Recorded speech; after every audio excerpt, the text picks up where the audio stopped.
Hi friends, అందరికి good morning. ఈరోజు మా బామ్మర్ది గాడి బండి గట్లు ఫ్లై వేస్తుందనమాట. అందుకే ఈరోజు పొలమేరడం అనేది జరిగింది. గత 3 రోజులు కురిసిన గత 3 రోజుల ముందు కురిసిన వర్షాలకు గట్లనేవి కూడా బాగా పడుతున్నాయని గట్లేస్తున్నారనమాట. అందుకే ఈరోజు మా బామ్మర్ది గాడి బండెళ్తే నేను వెళ్లి చూడటం అనేది జరిగిందనమాట. ఇది మహేంద్ర 475 డీఏ బండి. చూడండి, ఆల్రెడీ ఏస్తన్నారు. దుక్కు దున్నిన పొలాల్లో ఏస్తన్నారు. దున్నని పొలాలైతే బాగా పడే అవకాశం ఉంటుంది. ఈ దుక్కి దున్నేసింది కాబట్టి పెద్దగా చెక్కయితే పడట్లేదు. అయితే ఇంక 2 రోజులు ఆగితే బాగా పడుతుంది. నేలలో బాగా తేమ శాతం ఉండటం వల్ల చెక్కు లెగట్లేదనమాట. చూడండి, నేను ఎక్కి ఈ గట్లేయటం అనేది జరుగుతుంది. మా బాబాయ్ ఉంటే బండి మీద దించేసి నేను గట్లు వేయటం అనేది జరుగుతుంది.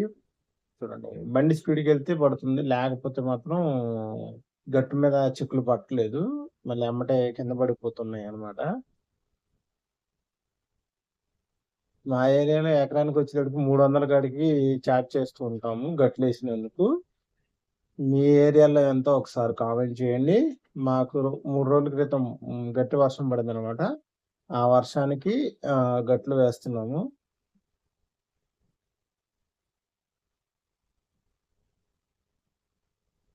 చూడండి, ఎనకమాల మా బామ్మర్దున్నాడు. మా బాబాయ్ గూడా బండి తోలుతున్నాడనమాట. పావుగంటకి ఎకరం అయిపోతుందనమాట ఈ గట్లు వేయటం అనేది. అయితే ఏంటంటే, మనకి గట్లు వేసేటప్పుడు చాలా జాగ్రత్తలనేవి తీసుకోవాలి. టాప్లింగ్ అనేది పూర్తిగా బిగించేసేయాలనమాట. టాప్లింగ్ బిగించినట్లయితే గట్ల పైన పడే అవకాశం ఉంటుంది. ఫ్లెవు ఎదరకి వంగి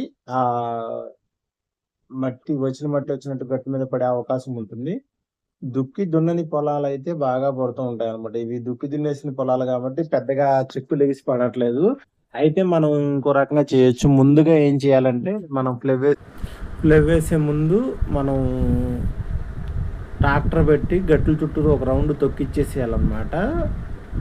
ఖాళీ బండి తొక్కిచ్చినట్లయితే మనకి నేల సట్టుకొట్టుకుపోతుంది. అప్పుడు గట్లు ఈజీగా పడే అవకాశం ఉంటుంది. చూడండి, ఇక్కడ మీకు చూపించడం కోసం ఒక చిన్న ప్రయత్నం చేశాను. ఫ్లవ్ మీద కూర్చొని నేను వీడియో తీయటం అనేది జరిగింది. మట్టి అయితే విరవిరలాడిపోతుంది దుక్కు దున్ని పొలం కాబట్టి. అదే మనకి ఖాళీ పొలం అయితే, దుక్కు దున్ని పొలం అయితే చెక్కులేసి పడిపోయే అవకాశం ఉంటుంది. అయితే మనం గట్లు వేసేటప్పుడు గొలుసులు కంపల్సరీగా చూసుకోవాలన్నమాట. గొలుసులు బాగా టైట్గా ఉండాలి. టైట్గా ఉన్నట్లయితే పడే అవకాశం ఉంటుంది. ఇక్కడ ఏమవుతుందంటే, ఈ బండికి గొలుసు అనేది టైట్గా లేదు. అందుకే గట్లు సంక అనేది ఇంకా ఎక్కువగా పెరిగిపోయే అవకాశం కూడా ఉంటుంది. అదే మనకి గొలుసు కనుక లాగి పెట్టి ఉన్నట్లయితే ఫ్లేవుని పడిన చెక్కు వచ్చినట్టు గట్టు మీద పడిపోయే అవకాశం అనేది కూడా ఉంటుంది. చూడండి, మీకు బండి మీద చూపిస్తున్నా. చాలా వరకు పడుతుంది. 3 వంతులు పడుతుంది, 1 వంతు వెనక్కి పడిపోతుంది అనమాట. గట్టు మార్జిన్లో టైర్ ఉండాలి. ఆ టైర్ పక్కన ఫ్లేవ్ వెళ్తూ ఉంటే ఆటోమేటిక్గా గట్టు సంక కల్లా తెగే అవకాశం ఉంటుంది.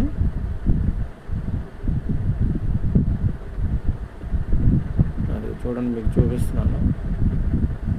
ఇది చైన్ అయితే పూర్తిగా స్టక్ అయిపోయింది అనమాట. అందుకే కొద్దిగా తక్కువ పడుతుంది. వీడియో నచ్చినట్లయితే లైక్ చేయండి, షేర్ చేయండి, సబ్స్క్రైబ్ చేయండి.